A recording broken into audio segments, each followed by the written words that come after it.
Some of you may be familiar with nonviolent communication, which is an organization, but also a whole system, a way of being, of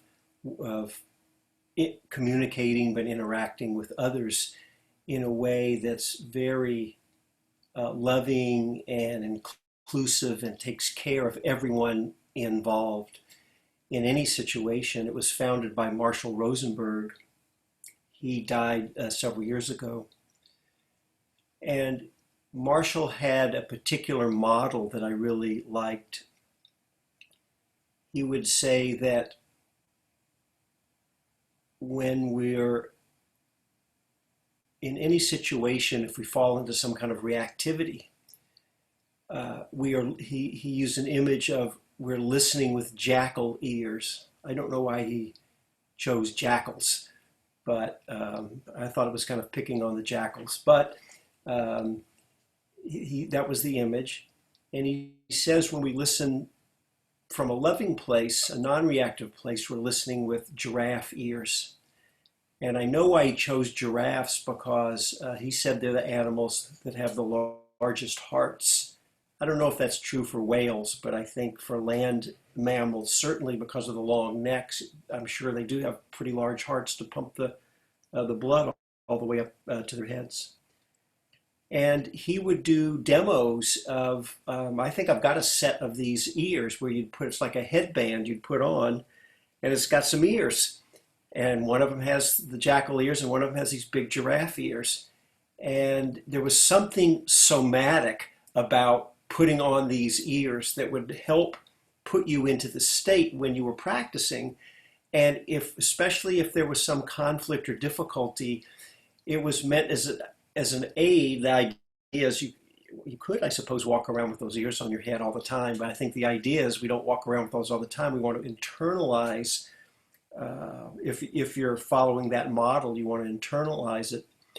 But he would actually do demos and have people interact with the different ears on, especially maybe there's a couple, for example, and they're having some conflict and triggering each other off. And so I've seen him, people would get up and somebody would say something and it's like, okay, that's their jackal ears. And he'd have them put the jackal ears on. And the other person could put on giraffe ears. And the idea with when you have the giraffe ears that I thought was so beautiful is,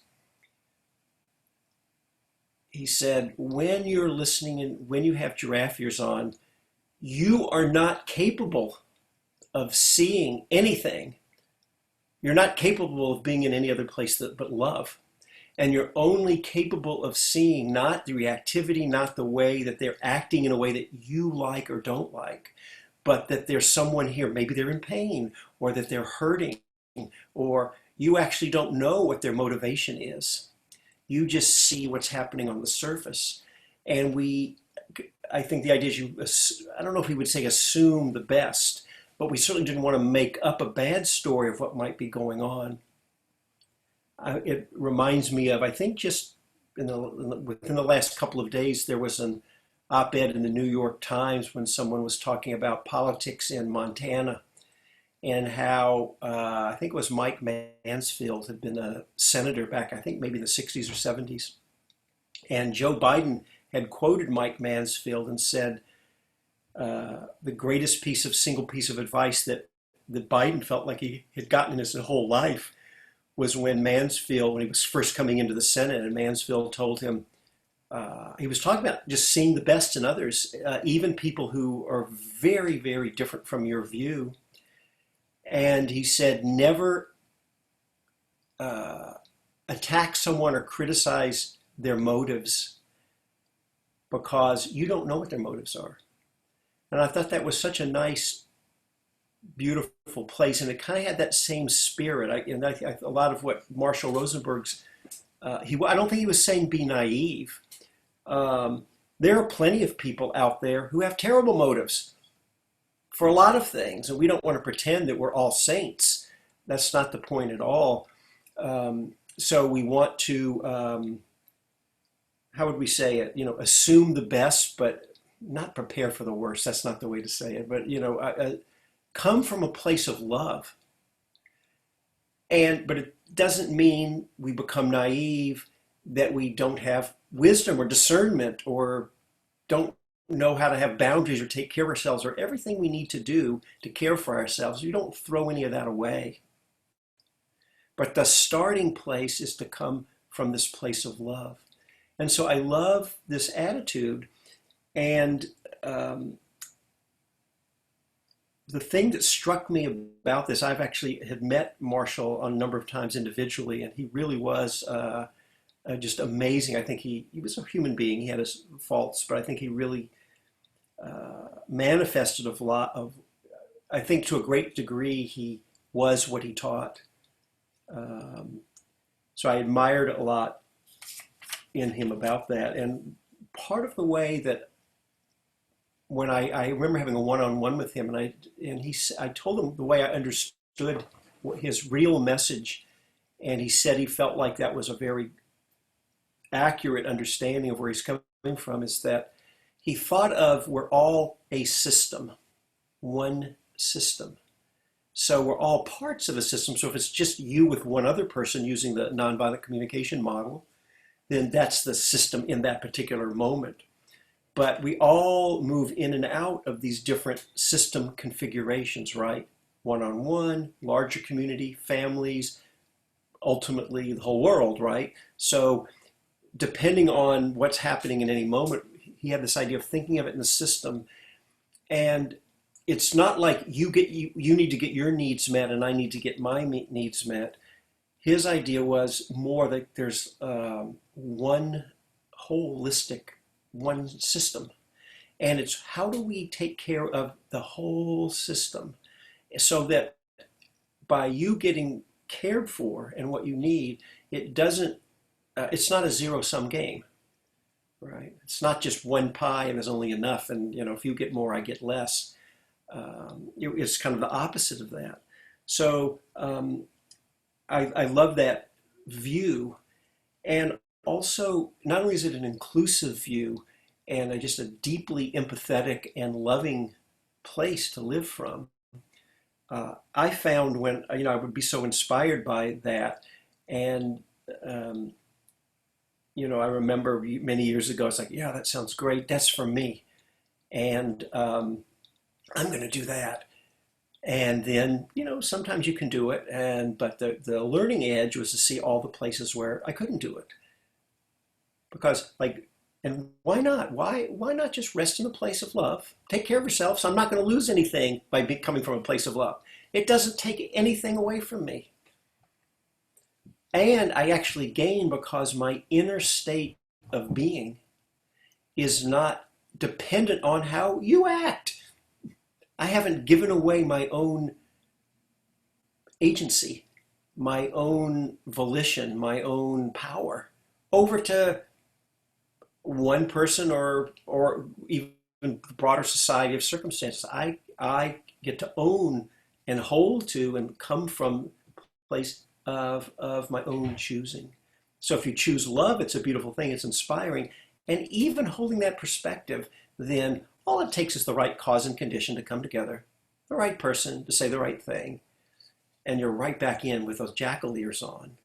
And it's only later, when hopefully not too long later, it might be just a few moments, or it could be, we all know it can be however long it takes, when we wake up and we realize, oh, wait a minute, where are my giraffe ears?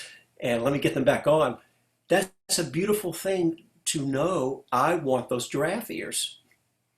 I'm not going to go out and look for the headband with the jackal ears and put them on as much as I can.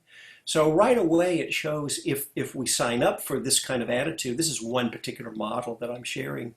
There's a lot more to it, but I think the essence of it, for me anyway, was the heart of love and meeting the world from that place. So I bring that in, but I really wanted to open that up, because to me that was a manifestation of something very fundamental, which, well, I'll say it as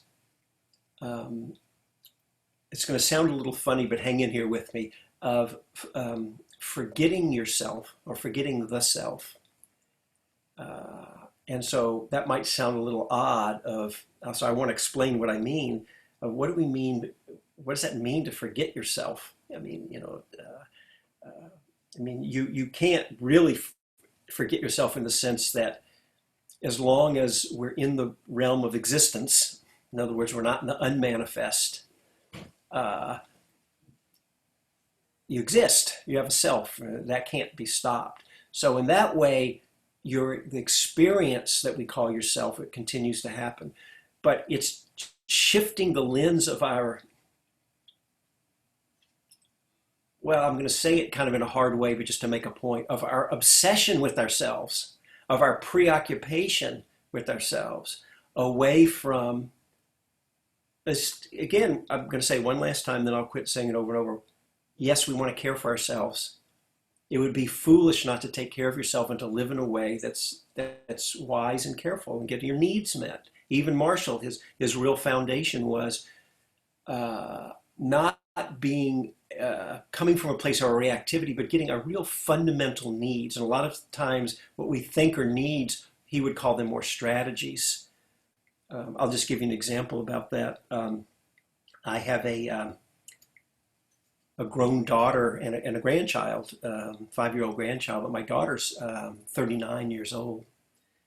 And that was a previous marriage. And I also have a 12-year-old son from, my current wife, we've been together 25 years, but it's my second marriage. And she's always wanted kids. Well, I had a daughter, and I wasn't that old at the time he was born, but I'd be an older dad, and she was not that old, but she would be somewhat in a total range where a lot of women have it, but getting to be an older mom. And I just thought, oh man, I don't want to do this again. It's going to ruin my life. And there was all this whole, what am I doing? And it was this whole thing.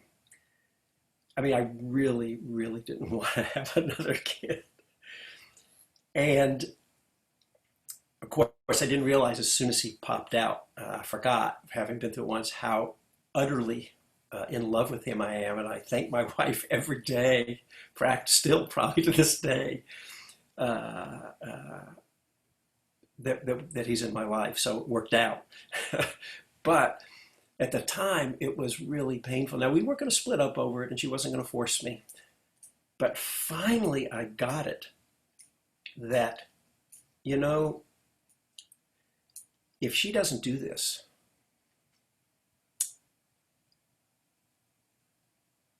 it brings up a lot of emotion. It was a big, big turning point where I really got it. If she doesn't do this, it's going to be a lifelong missing experience for her. And I got it so deep. It's like, I don't want her to have a lifelong missing experience more than I don't want to have a kid. And when I realized that, I went to her right away. I said, we have to do it. And it was so liberating. And what that was an example of is I thought my need was to not have a kid. But that was a strategy. My need was something different. I don't know, I'd have to, of more autonomy or more, I don't know, something more fundamental that and I realized, how can we both get our need met? It was, in my way, what I came to was, don't be a block for her, so she ends up with a lifelong missing experience. And for me, the realization was, what am I clinging to? What is it, the model of my life that has to be some way? What am I clinging to? And it will just be this. And it was another deepening of letting go. I did question it a little bit in the very, very early days after he was born, when I don't think I'd gotten a night's sleep for I don't know how many months. I did wonder how far the depth of my ability to let go might be tested. But you get the idea there. That was an example of this thing about needs. So I think from Marshall's point of view, he wants us to get down to the fundamental needs and don't give up our needs. Absolutely not. but not mistake our strategies for the needs. So we're going to always keep that, get the needs met. Having said that, this idea of forgetting the self, it was, well, an example I just gave about with the birth of my son, it was a perfect example of just like getting out of my own, I want this, I'm afraid of that and everything. And some of that was still going on, yeah. But kind of in a big way, letting that go and just opening into something, not just with the camera wasn't turned back onto me, and it was back more onto the system. In this case was the two of us. And wow, what a better feeling was when the system is not just me. It really made a different system that I was an integral part of. I was an essential part of, and I mattered profoundly. So what's the system that's bigger than the little sense of me where I matter profoundly? But by opening up into something bigger like this, there's that, it's something about the experience of letting go. That's the idea, what I mean of forgetting the self. So one of the ways that traditional Dharma language, I think, is really pointing to the same way. This is more just me. I don't know if this is the words of the Buddha, but you'll hear this thing of, because Buddhism has this whole teaching of no self. We've talked about here before. It's I don't want to go off into it much. We can come back to it at another talk or at the end if you want. But the teaching is not no self. That's a complete mistranslation of the word anatta in Pali, or anatman in it does not mean no self. And if you don't think you have a self, well, I don't know who's listening to the talk right now. It's you. So, of course, we have a self. The question is, what's the nature of the self? And it's all about coming to know the self. See, Theravada wouldn't talk like this, but it's to know the self in order to forget the self, because we come to see what's the nature of the self. Right? And so a lot of our talks are coming to see what's the nature of our own being. And so much of our practice is about, it's all these benefits we say come in the formal meditation. Well, a lot of it, one big piece is as our minds become more steady and less distracted, and the powers of our awareness and perception start operating on whole nother levels that oftentimes people didn't even know could be. And I think I said last week or a few days ago, it can feel like your mind is turned into, and I like both of these images, like a Hubble telescope. That's a power, but in a big, expansive way. Or just as powerful, but kind of going inward, like an electron microscope. And it can have that feeling. Sometimes we choose to aim it in one way or the other, but sometimes it can just on its own, it can be like that. There's a power of experiencing, of knowing, of awareness, of perception, whichever, choose your word. And we turn that attention into our own being, and we go deeply within ourselves. That is coming to know the self profoundly.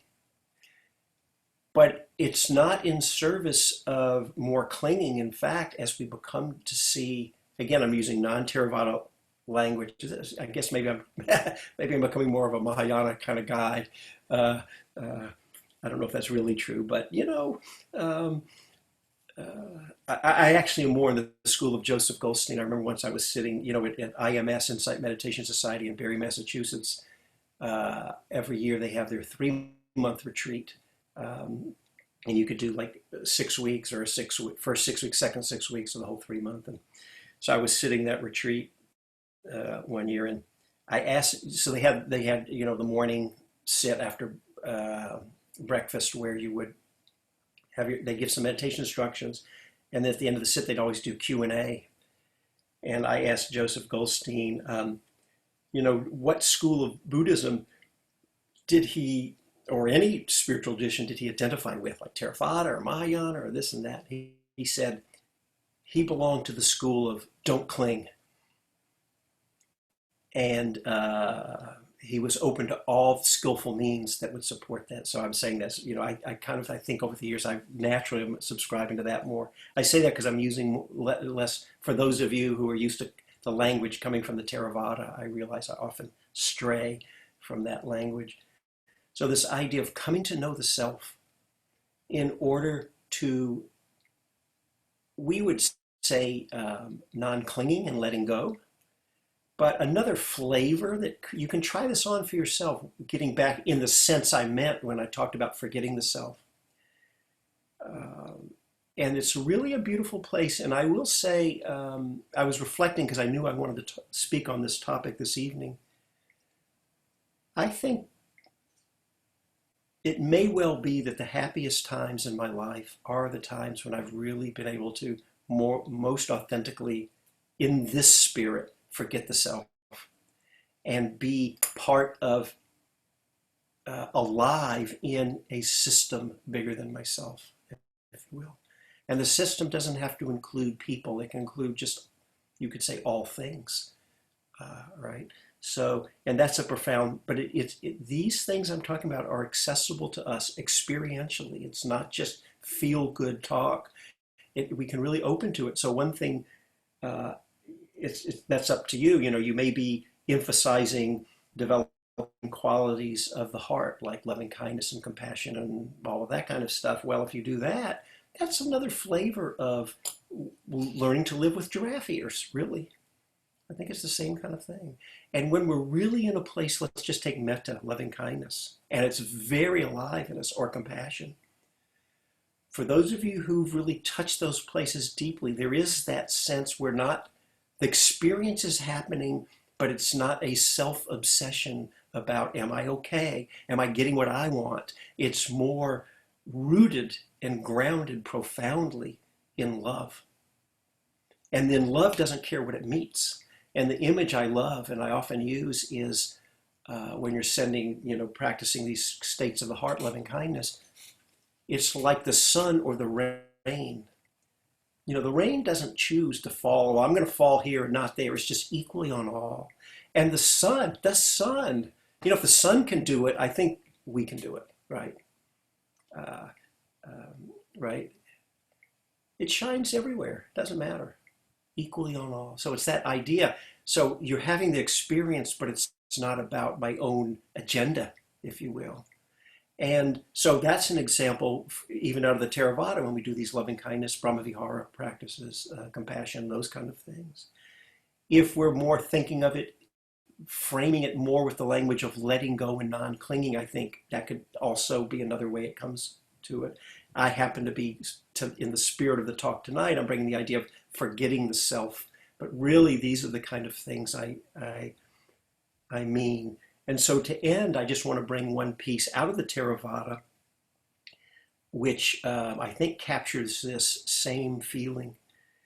And I'm going to bring the Pali word in, manas, which is generally translated as conceit. Now, it's an English translation, but that is the common translation, even the good translators use.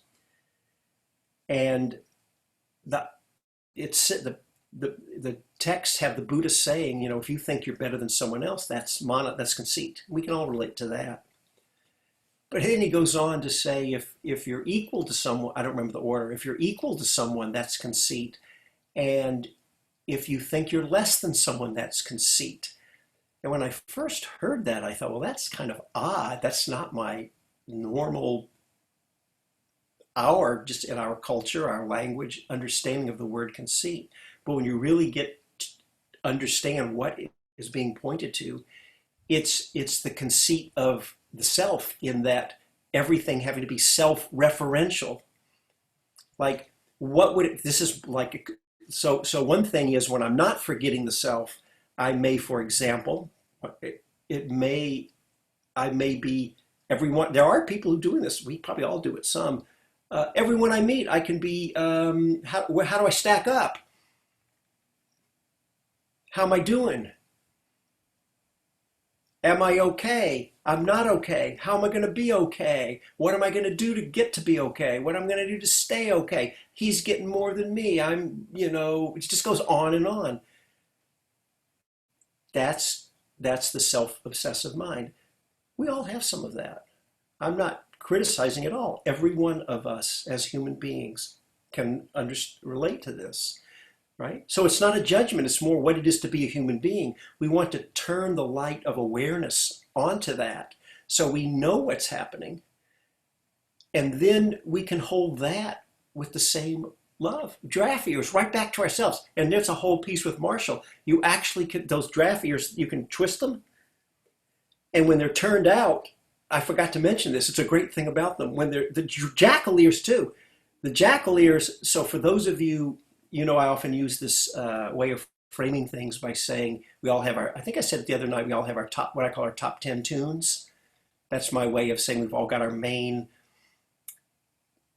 patterns of the way we create suffering in our mind. Hopefully we could say top 10 tunes about all the ways we can be beautiful too. Would be a real nice way to balance it out, which is actually more accurate. It's a little one-sided, but for now, our top 10 tunes. So, you know, I've shared that I've had, when I was younger, I suffered with a lot of self-esteem and despair kind of issues. It's common for people, and this gets back to the jackal ears, maybe have a very strong inner critic and can just treat themselves in ways they would never treat their best friend. Except those jackal ears, they don't care where, you know, if you've got a critical pattern in your mind. I used the image the other day. It's like a little computer program. When you click on the icon, whatever it is the icon for, I'm sitting in my computer right now. My son has a little, he plays Minecraft. I see a little Minecraft icon there. If I were to right now take my mouse here and go click on it, it only knows how to do one thing. It's going to start Minecraft. It's not going to open in a Microsoft Excel spreadsheet. That will never happen. It only knows how to do one thing. It's a little program. These patterns are just little programs that are in us. We got them. We may know how we got them, certain wounds in our childhood, traumas. A lot of times we don't. It's just how we are. If you've got the program in your mind of the critical mind, not, I mean, if that's one of your top 10 tunes, and if so, you've got lots of company, so there's nothing wrong with you. All of these top 10 tunes, we've all got a lot of company. Well, those jackal ears, yeah, they can turn outwards and they'll go on someone else, but it's just as happy to turn them backwards right onto you.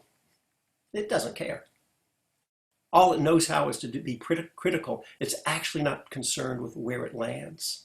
In that way, it's impersonal. It's personal because it's the program in your own mind, but it's actually impersonal.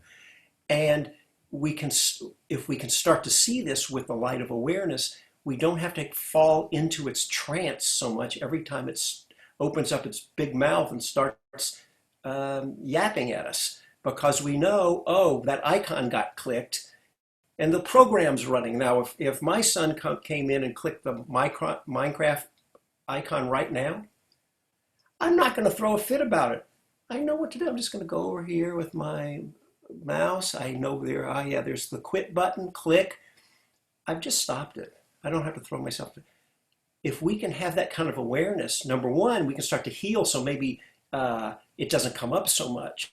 But also when it does come up, we're not entranced by it because we start to see. Well, the same thing can happen with, and then all of a sudden we've got giraffe ears, because we hold even the jackal ears with wisdom, with the right perspective, and with the heart of love. We're coming out of the place that only knows how to love. So right there with the critical mind, the jackal ears, all of a sudden, wow, I've got giraffe ears on. And we turn them right back onto ourselves. Maybe that critical mind needed a little love, you know? It can be that way. We all need love. Let's just say it out. Right? And then you also, the giraffe ears can turn outwards too, in and out. So, so the last thing is this idea of forgetting the self. I think maybe it's not always the best way to speak, because if we're thinking of it more in this model of the giraffe ears, they can turn on to ourselves, and then I don't think you'd say it's about forgetting the self, but it's tending to the self from the broader, the bigger place, from the well pool of love, right? So maybe a better way to frame this rather than coming to know the self to forget the self, maybe is to say we come to know the self. We come to know the nature of all things, including other people. They're just like us. You know, they're all trying to be happy. They're all wounded. They've all got tremendous beauty, and they've all got, what would we say, maybe the not so beautiful parts, less beautiful parts. And when we see that, it doesn't have to be forget the self. It can be tap into the foundation of love. And then the more we do that, and I know many of you whom I know, I don't know everyone here, but many of you whom I know what I'm talking about, that more and more of the time we can live from that place. Right? So thank you for your kind attention.